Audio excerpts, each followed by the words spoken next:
Pernahkah Sobat ASB melihat suatu keluarga dengan penghasilan yang tinggi, bahkan jauh dari UMR, namun di dalam hidupnya selalu kekurangan dan ternyata memiliki hutang yang cukup banyak. Dan ini menimbulkan konflik suami istri, bahkan tidak jarang yang berakhir dengan suatu perceraian. Pasti ini merupakan sesuatu yang memprihatinkan bagi kita semua. Mengapa terjadi demikian? Karena tidak ada perencanaan keuangan di dalam keluarga itu.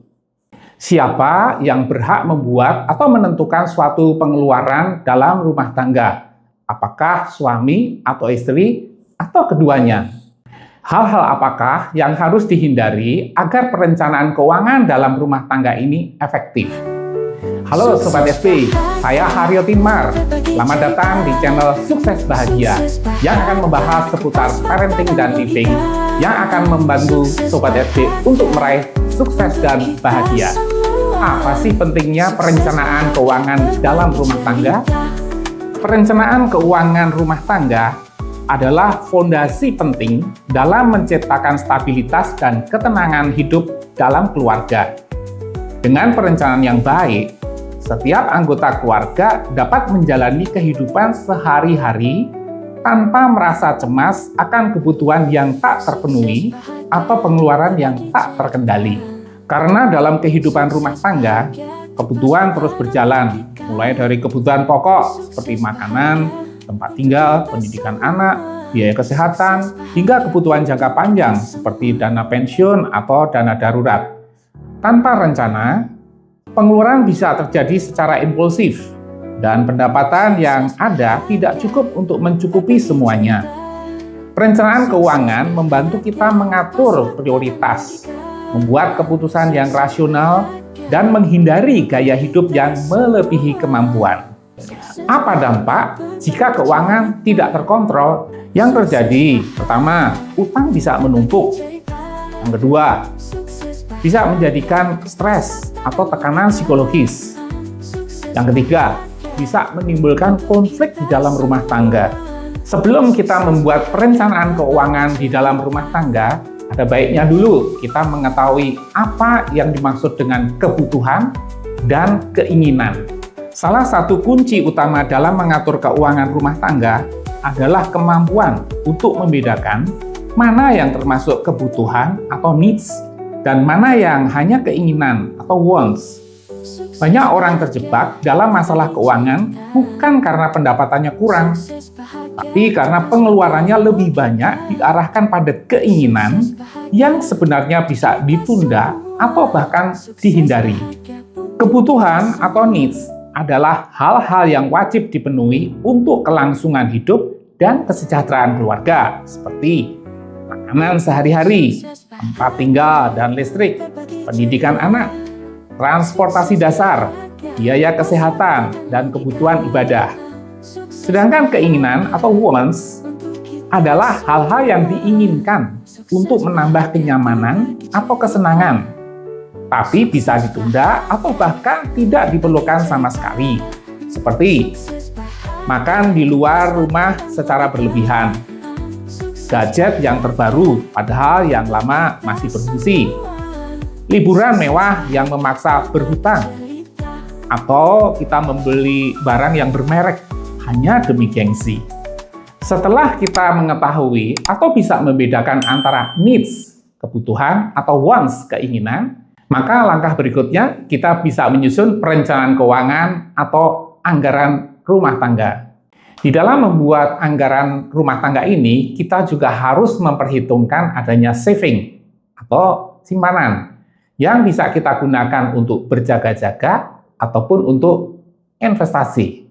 Begitu juga jika penghasilannya memungkinkan, maka sebagian daripada keinginan atau wants tadi juga bisa kita masukkan di dalam anggaran. Misalnya untuk piknik ke luar negeri, atau untuk membeli gadget baru atau laptop baru. Inilah salah satu bentuk dari perencanaan keuangan atau anggaran rumah tangga. Berapa sih alokasi untuk kebutuhan pokok, untuk saving atau simpanan atau investasi, dan berapa persen untuk yang keinginan tadi?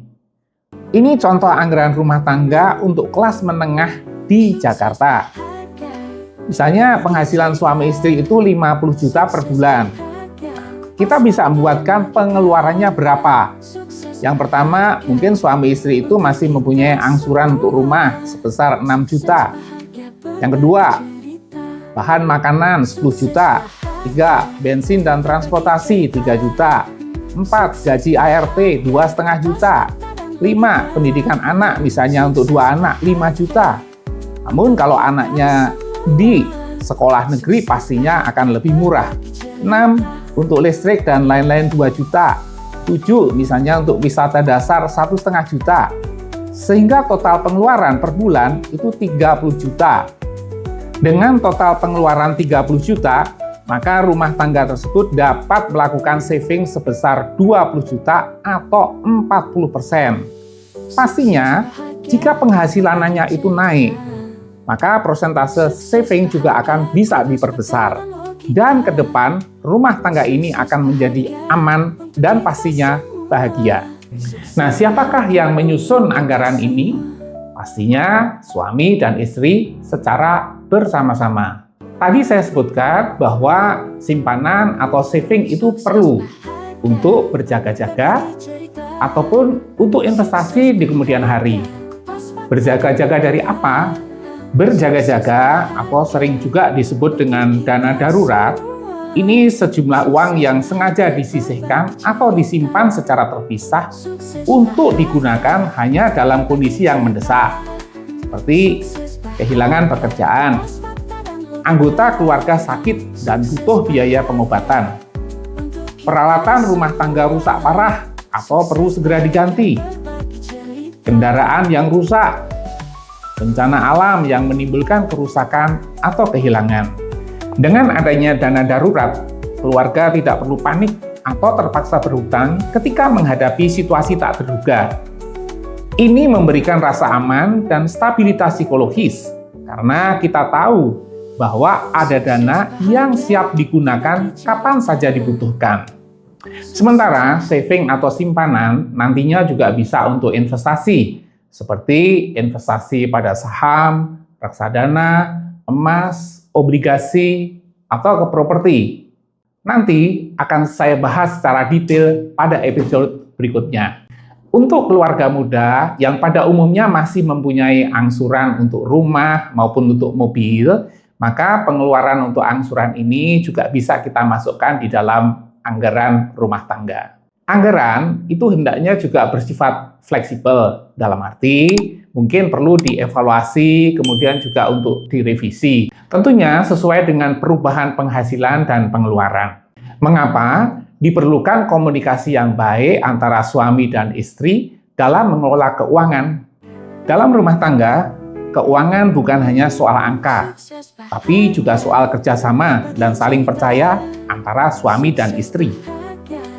Komunikasi yang terbuka dan rutin tentang urusan finansial sangat penting untuk menjaga keharmonisan, mencegah kesalahpahaman, dan memastikan tujuan keuangan keluarga tercapai. Apa saja yang harus dilakukan oleh suami istri di dalam perencanaan keuangan ini? Yang pertama, itu pentingnya keterbukaan finansial. Salah satu sumber konflik dalam rumah tangga itu ketidakterbukaan soal uang. Misalnya, ada salah satu pihak yang menyembunyikan utang, pengeluaran diam-diam, atau punya penghasilan tambahan yang tidak dibicarakan. Jika ini dibiarkan, bisa menimbulkan rasa curiga, kecewa, bahkan retaknya hubungan suami istri. Maka dari itu, sepakati untuk jujur soal penghasilan, utang, aset, dan pengeluaran. Bahas keuangan sejak awal pernikahan atau sesegera mungkin.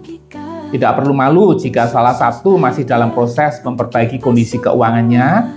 Yang penting sama-sama terbuka dan mau memperbaiki bersama. Yang kedua, kita bisa mendiskusikan keuangan keluarga.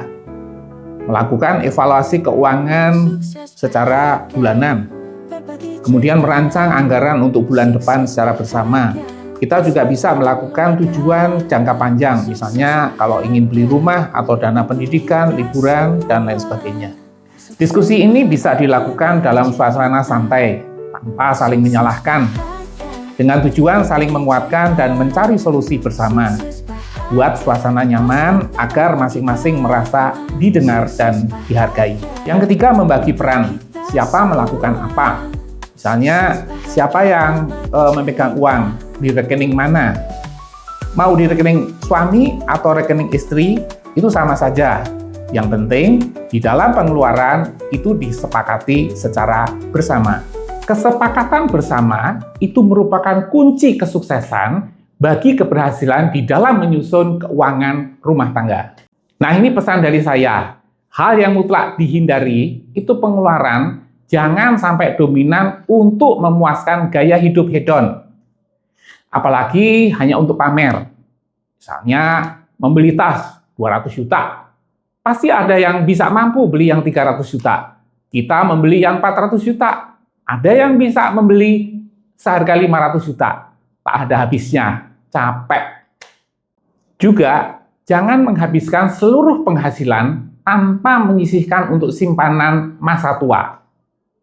Pengalaman saya melihat teman-teman yang dulu menjabat sebagai direksi, sebagai komisaris dewan pengawas. Ketika pensiun, mereka tidak punya apa-apa lagi. Hidupnya menderita. Nah, Sobat SB, jangan sampai kita seperti ini. Ayo, dengan kita membuat perencanaan keuangan dalam rumah tangga, niscaya akan membuat hidup tenang, senang, aman, nyaman, dan pastinya bahagia. Nah, inilah tadi pengalaman dan pendapat saya tentang perencanaan keuangan dalam rumah tangga. Apabila Sobat SB mempunyai pengalaman dan pendapat lain, silakan berkomentar untuk kita diskusikan lebih lanjut. Sukses bahagia, berbagi cerita. Sukses